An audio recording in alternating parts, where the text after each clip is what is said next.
নমস্কার বন্ধুরা, আজকে আমি একটি নতুন রেসিপি নিয়ে হাজির হয়েছি। আজকে আমি বানাবো আলু কুমড়োর নিরামিষ তরকারি। আর এই আলু কুমড়োর তরকারিতে এমন একটি মশলা আমি ব্যবহার করব, যার জন্য এই আলু কুমড়োর স্বাদ বেড়ে যাবে দ্বিগুণ। আপনারাও এইভাবে আলু কুমড়ো সম্পূর্ণ নিরামিষ পদ্ধতিতে বাড়িতে রান্না করে দেখবেন এবং কেমন হয়েছে বন্ধুরা আমাকে কমেন্ট করে অবশ্যই জানাবেন।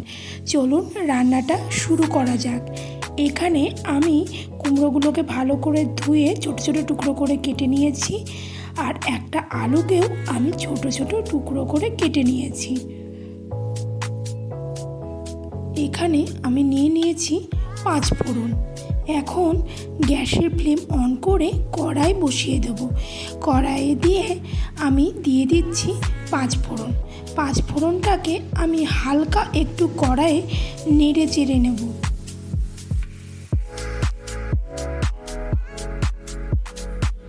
হালকা একটু ফ্রাই করে 5 ফোড়নটা আমি মিক্সার গ্রাইন্ডারে গ্রাইন্ড করে নেব।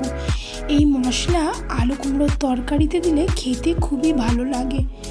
ফ্রাই করা হয়ে গেছে, একটা পাত্রে আমি 5 ফোড়নটা ঢেলে রাখছি। এখন আবার কড়াই বসিয়ে দিয়েছি, এতে দিয়ে দিচ্ছি সর্ষের তেল।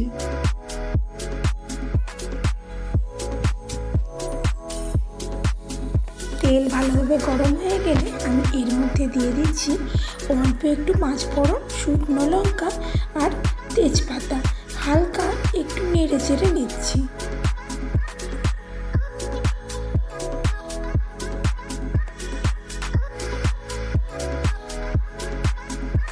এখন এর মধ্যে আমি দিয়ে দেব ছোট ছোট টুকরো করে কেটে রাখা আলুগুলোকে।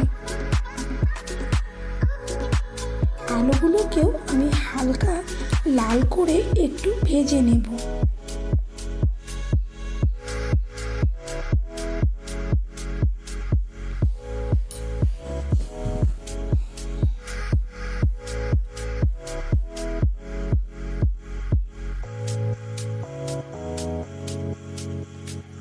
লাল করে হালকা একটু ভেজে নিচ্ছি।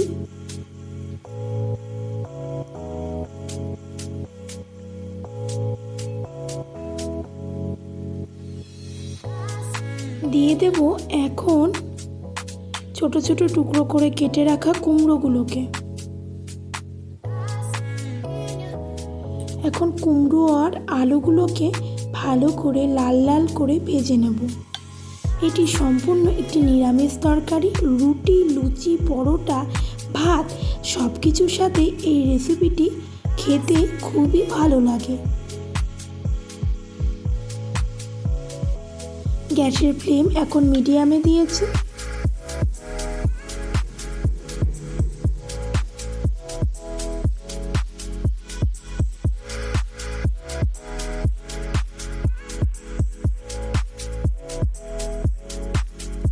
দিয়ে দিচ্ছি হলুদ গুঁড়ো,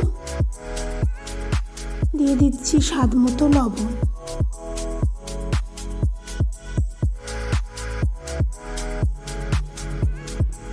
ভালোভাবে নেড়ে চেড়ে নিচ্ছি।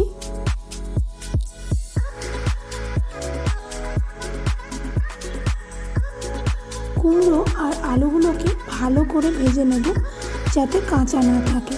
এখন এর মধ্যে আমি দিয়ে দেবো একটা ছোট সাইজের টমেটো। টমেটোগুলোকেও ছোট ছোট টুকরো করে কেটে নিয়েছি।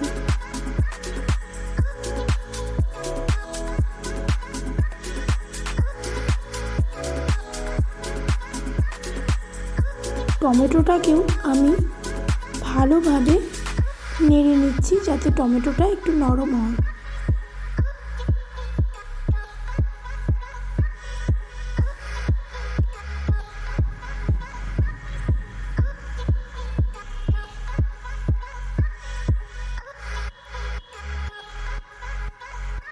দিয়ে দিচ্ছি ধনের গুঁড়ো 1 চামচ, জিরের গুঁড়ো 1 চামচ, লঙ্কার গুঁড়ো 1 চামচ, দিয়ে দিলাম কাশ্মীরি লঙ্কার গুঁড়ো 1 চামচ। ভালোভাবে প্রত্যেকটা উপকরণ আমি তরকারির সাথে মিক্সড করে নেব।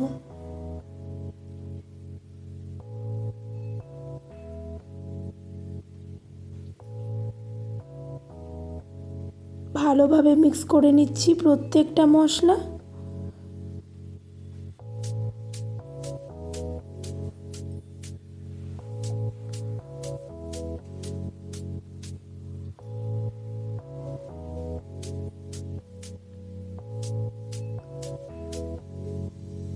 এখন দিয়ে দিচ্ছি অল্প আরেকটু সামান্য লবণ।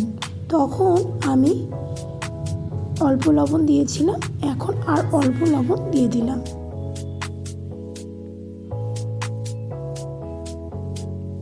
এখন আলু কুমড়ো যাতে ভালোভাবে সেদ্ধ হয় দিয়ে দিলাম জল। গ্যাসের ফ্লেম মিডিয়ামে দিয়ে ভালোভাবে কুমড়ো আর আলুটাকে আমি সেদ্ধ করে নেব। দেখুন বন্ধুরা, ঝোল ফুটতে আরম্ভ করে দিয়েছে। এখন ভালোভাবে সেদ্ধ হওয়ার জন্য একটা ঢাকনা দিয়ে ঢাকা দিয়ে দেব। একটা ঢাকনা দিয়ে ঢাকা দিয়ে দিলাম। 15 মিনিট পরে ঢাকনা খুলে দেখে নিচ্ছি কুমড়ো আর আলু কতটা সেদ্ধ হয়েছে।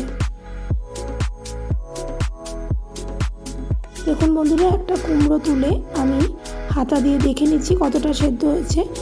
এখনও 8-10 মিনিট কুমড়োটা ভালোভাবে সেদ্ধ হবে।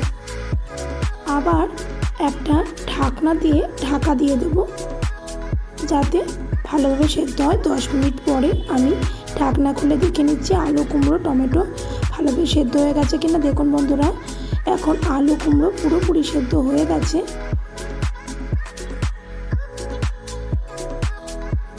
ঝোলটা আমি আরেকটু কমিয়ে নেব। এখন আমি দিয়ে দিচ্ছি 5 ফোড়ন, যেটা আমি ফ্রাই করেছিলাম সেটা মিক্সার গ্রাইন্ডারে আমি গ্রাইন্ড করে নিয়েছি।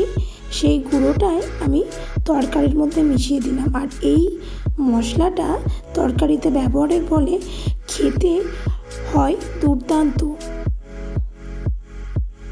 আপনারাও এই 5 ফোড়ন তরকারিতে এইভাবে ব্যবহার করবেন, তরকারির স্বাদ দ্বিগুণ বেড়ে যায়।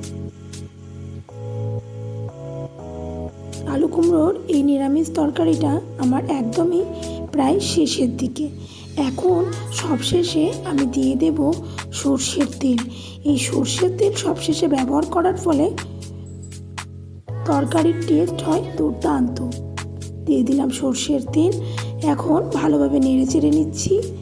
এই রেসিপিটি নিরামিষ দিনে রুটি, পরোটা, লুচি, ভাত সব কিছুর সাথেই খেতে ভালো লাগে। ছোট থেকে বয়স্ক সবাই খেতে খুব পছন্দ করেন। আলু কুমড়োর এই নিরামিষ তরকারি আমার পরিবেশনের জন্য একদম রেডি। এখন আমি এই তরকারিটা একটা বোলে সার্ভ করে নিচ্ছি। আমার এই রেসিপিটি বন্ধুরা ভালো লাগলে অবশ্যই আমার এই রেসিপিটি শেয়ার করতে ভুলবেন না, কমেন্ট করবেন আর সাবস্ক্রাইব করবেন।